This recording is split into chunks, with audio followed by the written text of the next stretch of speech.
So what is resilience really? Do you really know the meaning of resilience? Have you actually lived the meaning of resilience?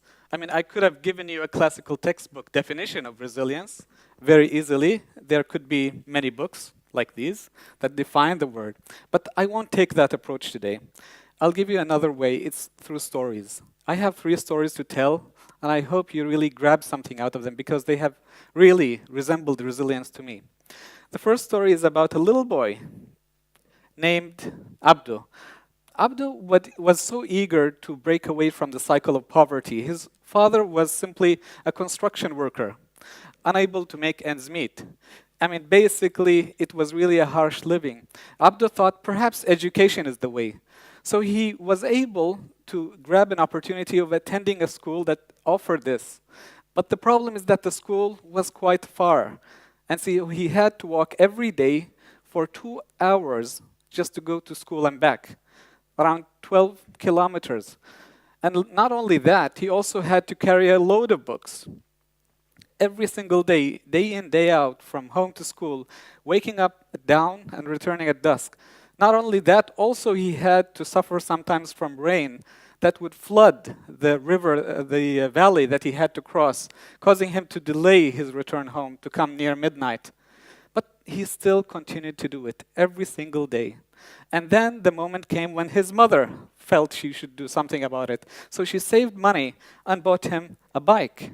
A bike to Abdu made him happy because it was the real opportunity, a leverage for him to not feel the brunt of poverty anymore, to feel that he can achieve life without having to suffer, achieve success. So he went on to continue his success. He attained wonderful grades, topped the class, and guess what? He graduated from Harvard University. This is a simple story of a boy who came out from poverty to become a professor in economics.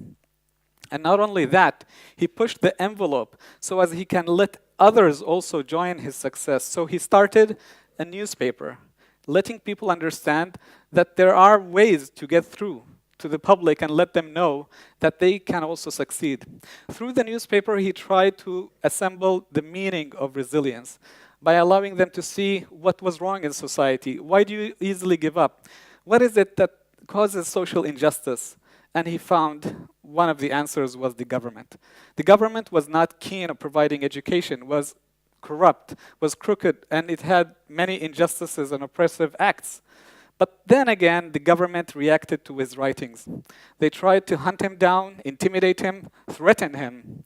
And at one occasion, they kidnapped him from his home, took him to underground cellar, handcuffed, his hands tied behind his back, blindfolded and beaten and threatened to be killed on the spot if he continued writing.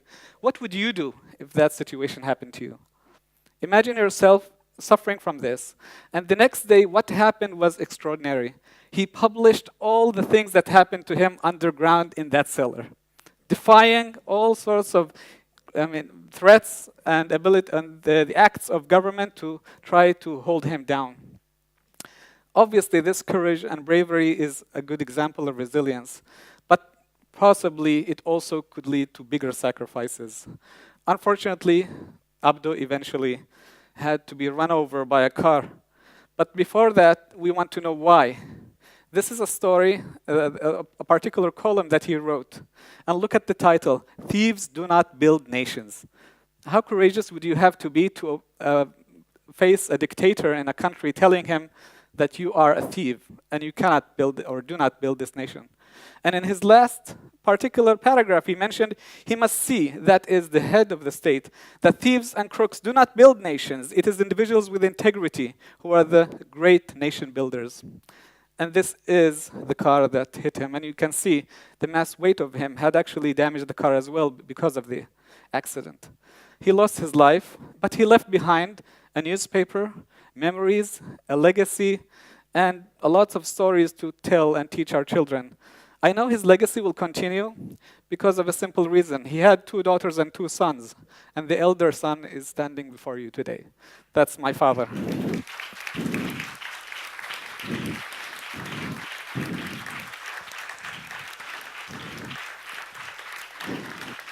And if there's one thing I wanted to promise him, is that the meaning of resilience you embedded in me will continue to live on, no matter what happens. And that's where I begin the second story. Naturally, that's me. It was some time ago. I shouldn't tell the years. But it was a moment in life where I thought maybe I should start shaping my life. And I thought from the very early childhood that I am somewhat of a technical geek, if you know the word. I wanted to play with electronics and goods and computers. So I graduated from the Middle East Technical University in Turkey, Ankara, and I had the opportunity to study software development and design. And then I came back after I graduated to Yemen. My father had actually run the Yemen Times. That was the name of the newspaper he had established. So I went there in the summer, seeing what he had in stock for me. He said, listen, son, I'd love you to help me out in the newspaper. I told him, Dad, you're a journalist. That's your stuff. I know nothing into journalism. It's not my thing. I love what you do. It's good for people, human rights, etc. But I want to live a life of luxury. I want to go to the Silicon Valley to have a startup, to live like these big shots, you know, the dot-com revolution. And though I had that, I mean, naively thinking, selfishly thinking, I saw my dad would nudge a bit and say, okay, it's your life. But then again, I kept on looking at what he used to do, interacting with people, getting them involved. And then at one moment, I began to practice journalism in this year. But still, in the back of my mind, I had that future. And I got a Fulbright fellowship, actually, a scholarship, to study at the Department of Electrical and Computer Engineering in UC Davis, University of California. I saw my dream materializing in front of me. Now I can go and fetch it. It was really close, 180 kilometers away from Silicon Valley. You can see, I can measure the distance. The thing is that it was really something that made me think, I can actually achieve this. It's about time that I continue. But then something happened. My dad was killed in that accident I mentioned. Imagine yourself seeing not only your dad being killed in front of you, possibly because it was an assassination, but also because you see your dream shattering in front of your eyes, seeing the whole plan that you had in mind shattering. So not only that, the newspaper was still not on its feet. It had needed some support. So I stayed there and supported the staff. I supported my mother, who had been an English teacher, and my sister, who had graduated. And I said, listen up, I will defer my scholarship for a year, and if things go well, I'll go. If not, I'll stay.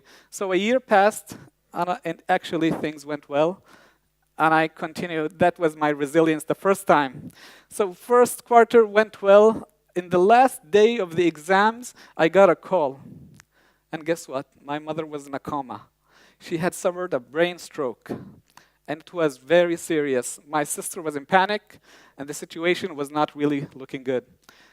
Without hesitation, I took the first flight back home to see what's happening in the paper. And I realized I had been late. My mother had died too. 2 successive years of shocks in my life. That really shook me so profoundly. But then they taught me a lesson. Maybe it's not you who write your plans. There's a fate, and you should go along with them. And so I stayed there and ran the newspaper to 2005, only to leave it when my sister had finished her own higher studies. I hadn't even started mine. So I left it to her, and I'm very proud to say she's done remarkably well since then. She has been the first female editor-in-chief in the whole of Yemen. That's really something I'm very proud of. So moving on, this time I decided to go again to higher studies. That's the resilience I've been talking about. Not to live up, not to forget your original dream. But this time it wasn't in computer engineering. You know, I'm beginning to get too old for that stuff. So I moved to journalism, just nearby town from here, Örebro University, where they had the Master of Global Journalism, a wonderful program that has a multidisciplinary approach. The graduation project of mine was a combination of things: software and journalism. It was a news aggregator website, bringing in perspective from different spectrums at the same time. The thing is that while doing it, I had in mind the notion of democracy, freedom of expression. So I made sure no one would get censored on my blog, on my website. And that infuriated the Yemeni regime. So they blocked the website inside Yemen. Another shock in my life, another setback. What would happen next is that I called my professor, Professor Stig-Arne Norsted, and Roland Stambridge, and told them this would happen. I got support from an unlikely source. The Swedish media wrote about my case here inside Sweden. This is Nerike Salahanda writing about it. So I got some motivation to move on. The next step was to actually see what I could do to help combat censorship. So I was beginning to think of doing something about it until I got this message.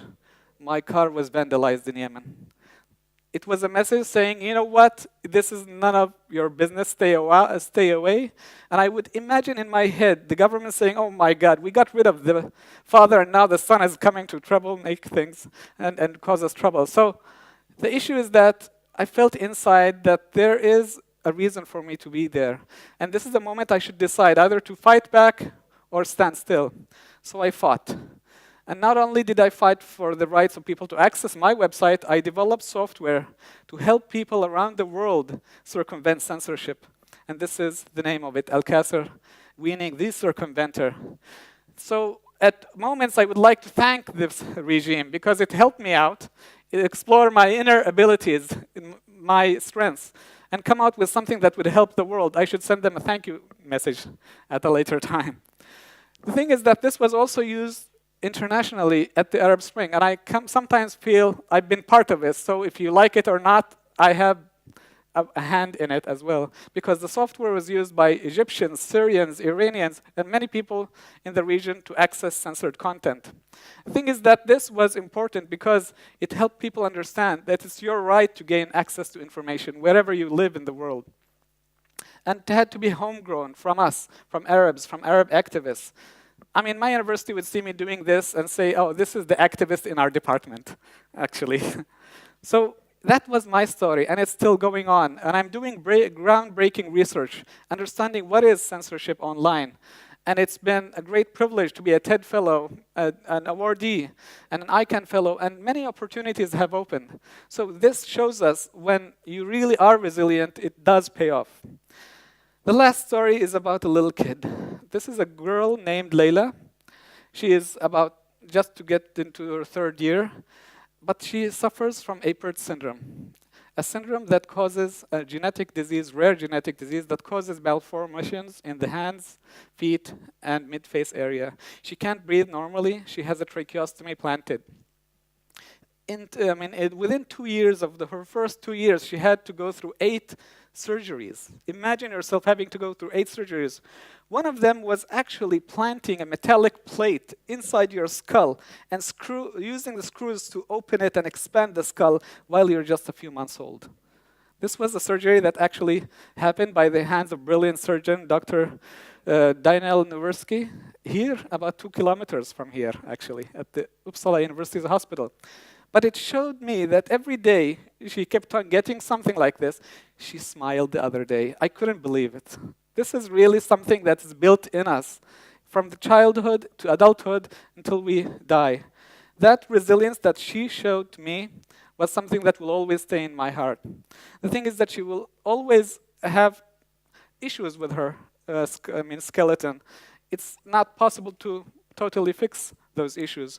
But I'm sure with all those operations, she does have the stamina, the power to fight prejudice, to fight all sorts of obstacles in life, and to succeed. I know that because she is my daughter and the love of my life. Layla is a girl that shows me and shows you and everyone in this room that you should not underestimate even a small child showing resilience as they grow older. The thing is that all of these stories, if you look at them, they're just one story. They're a story of 3 generations in one family having to use resilience to survive, to fight back. Why am I saying those stories? They're stories of resilience in human beings. We as a human race have gone through so many obstacles in life. We have gone through the Ice Age, defeating it tens of thousands of years ago. We have gone through famine, disease, wars, conflicts. We have overcome that. And if you would like to overcome all of these in the future and many more, such as climate change, poverty, illiteracy, we need to remember resilience is embedded in each one of us. It's something that is explored and developed over time. but it's possible to get there and know that you can achieve what you want in life. My little daughter, Layla, was told when she was going through medications and surgeries that she may not make it in life as a normal human being. She will always have some difficulty in coping. But I don't believe that. I don't believe it because they told me once that she can't go to school and she can't just go to normal schools and she will suffer because of her disabilities. I would like to tell those who suspected her ability to be resilient, I'd like to ask them one question. Guess who had joined nursery lately? Thank you very much.